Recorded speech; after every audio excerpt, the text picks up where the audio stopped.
La partie purement mécanique de l'attelage est terminée. Maintenant on va s'intéresser à la partie électronique. Alors j'ai opté pour un faisceau universel. Alors je vous entends hurler et bondir de votre chaise. Ouais, il faut mettre un faisceau spécifique Peugeot, il faut reprogrammer, etc. etc. Bon. Moi on m'a recommandé un faisceau comme ça. C'est un faisceau en fin de compte qui reprend les signaux qui arrivent aux ampoules et via un boîtier, je suppose, avec pas mal de relais, et via une source de puissance qu'on va chercher à la batterie avec fusible et une bonne masse, en fait on reproduit des signaux qu'on envoie vers la remorque. Et théoriquement c'est censé donc passer outre les histoires de tests d'ampoules claquées. Là où j'ai quand même un doute, c'est sur le radar de recul. À mon avis il n'y aura pas de miracle. Je serai obligé de le désactiver quand il y aura l'attelage. Alors en tout cas quand il y aura une remorque c'est sûr. Et à vrai dire ce qui m'a fait reculer au niveau du faisceau Peugeot c'est vraiment son prix. C'est vraiment très très cher je trouve pour ce que c'est. Et la pose faite par Peugeot évidemment avec la reprogrammation etc. etc. Là on est à des tarifs vraiment prohibitifs je trouve. Pour juste un petit bout d'électronique toute conne.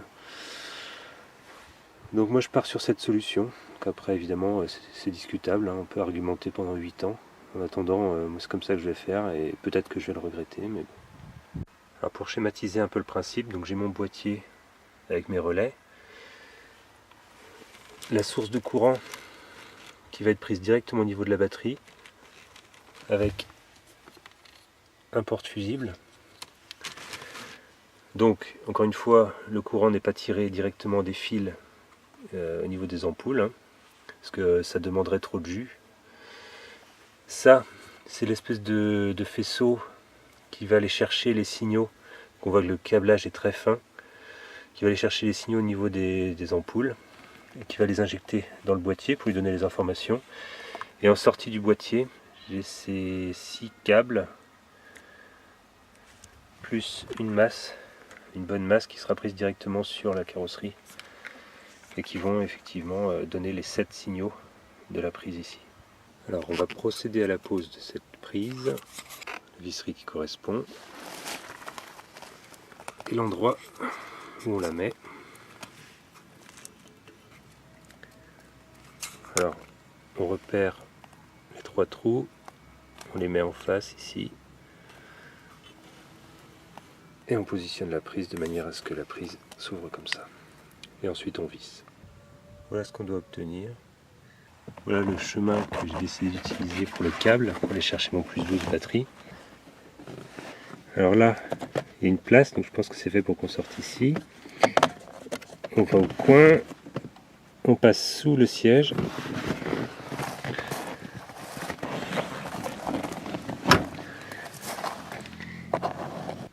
Et juste de l'autre côté du siège, on observe une place ici, je pense, pour faire passer le câble sous le cache. Ensuite, on continue le long du cache. On va passer par ici, par ici, par ici, ainsi de suite. Voilà, donc là maintenant je suis au niveau de la place du conducteur. Alors.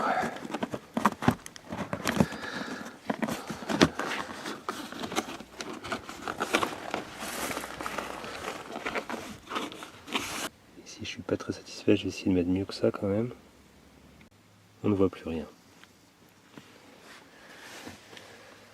Mon câble est arrivé ici maintenant. Alors, maintenant, il va falloir atteindre le compartiment moteur.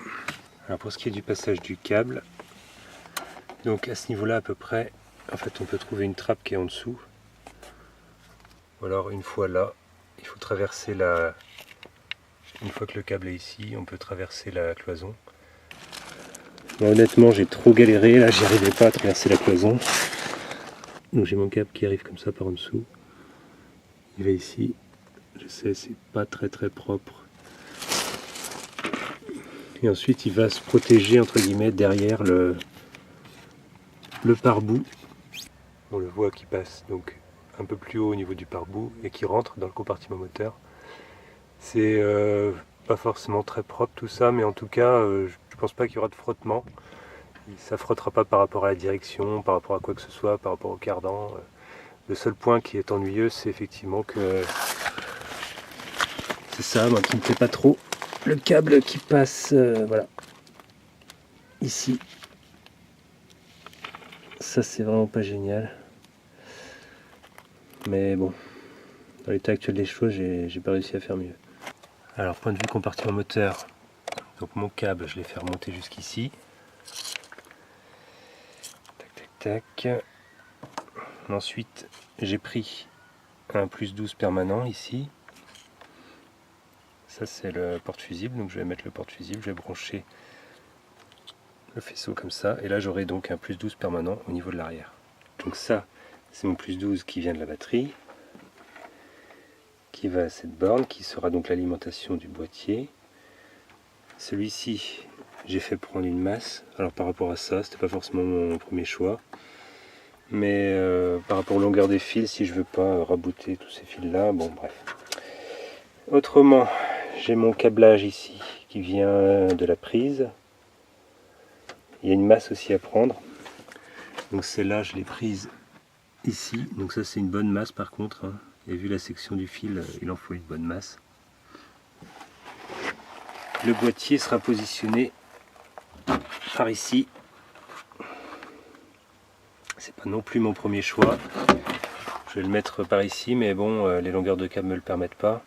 Puis d'un autre côté, ça me permettra de laisser cet espace disponible pour ranger divers objets. Alors, je viens de faire la recherche avec mon multimètre. Donc en prenant une borne du multimètre à la masse et l'autre borne en voltmètre à prendre en fait le courant qui sort d'ici, avec un opérateur au niveau des commandes clignotants, phare, frein, etc.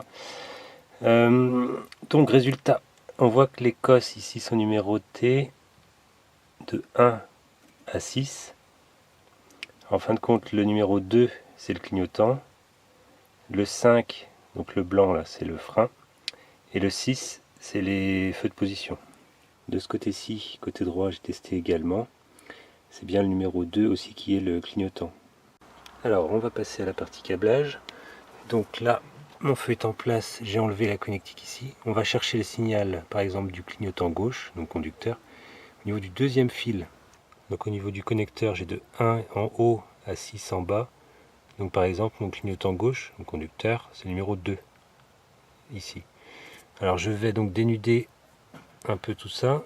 Enfin en tout cas je vais enlever la gaine ici. Et ensuite je ferai une épissure avec le fil numéro 5. Donc au niveau de mon boîtier, ici j'ai les numéros. 1, 2, 3, 4, 5, 6, 7, etc.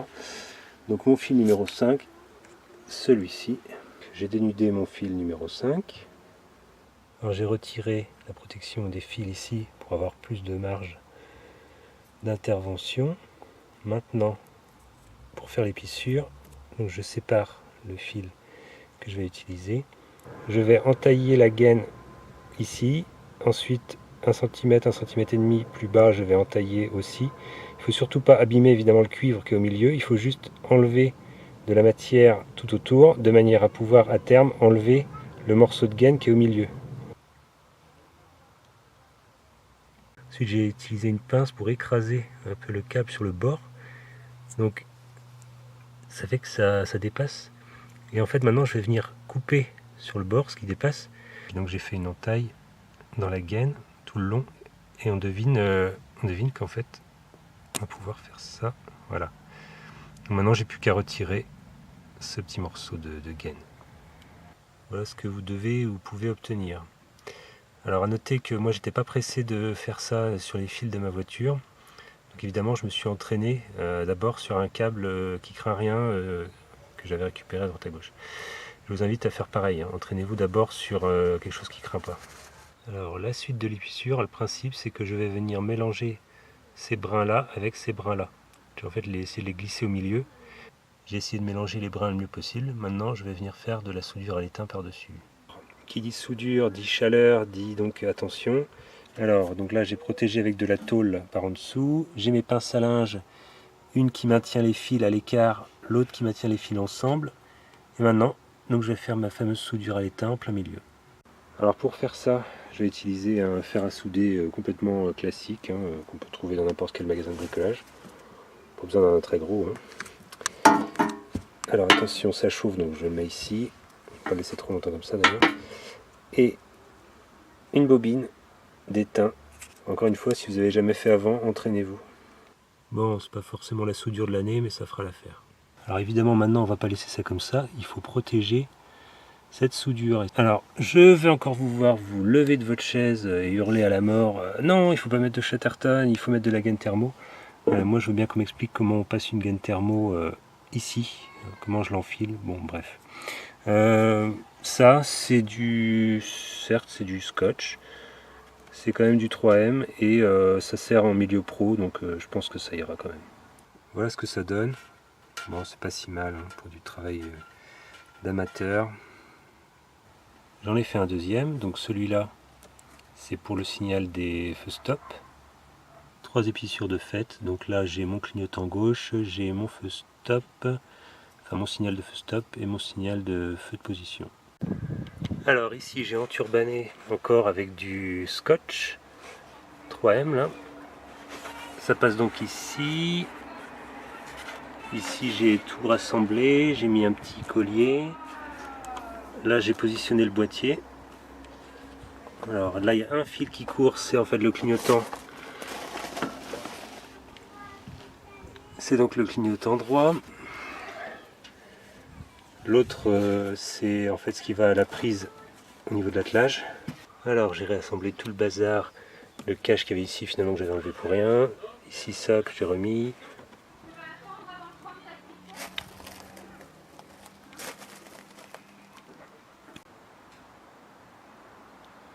Bon, ça fonctionne nickel. Alors là je peux pas vraiment filmer en même temps, mais les feux stop fonctionnent aussi. Donc j'ai aucune alerte particulière au tableau de bord.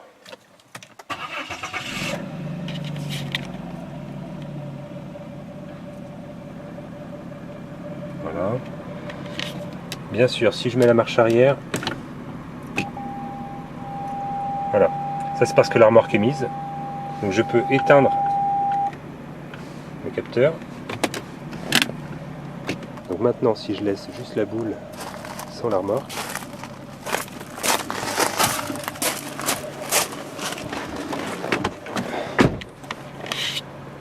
j'enlève, plutôt je remets le radar de recul. Voilà, il y a la blip qui dit que le radar fonctionne.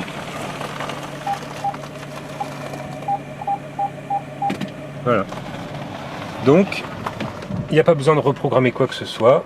J'ai bien mon radar de recul qui fonctionne parfaitement, même la boule en place. Simplement, bon, quand j'ai la remorque qui est derrière, il faut que je désactive le radar. Bon, ça va. Voilà. Donc, avec cette méthode, j'ai économisé quand même 400 € entre le prix Peugeot, donc monté par Peugeot, et là des pièces fournies directement par Norauto.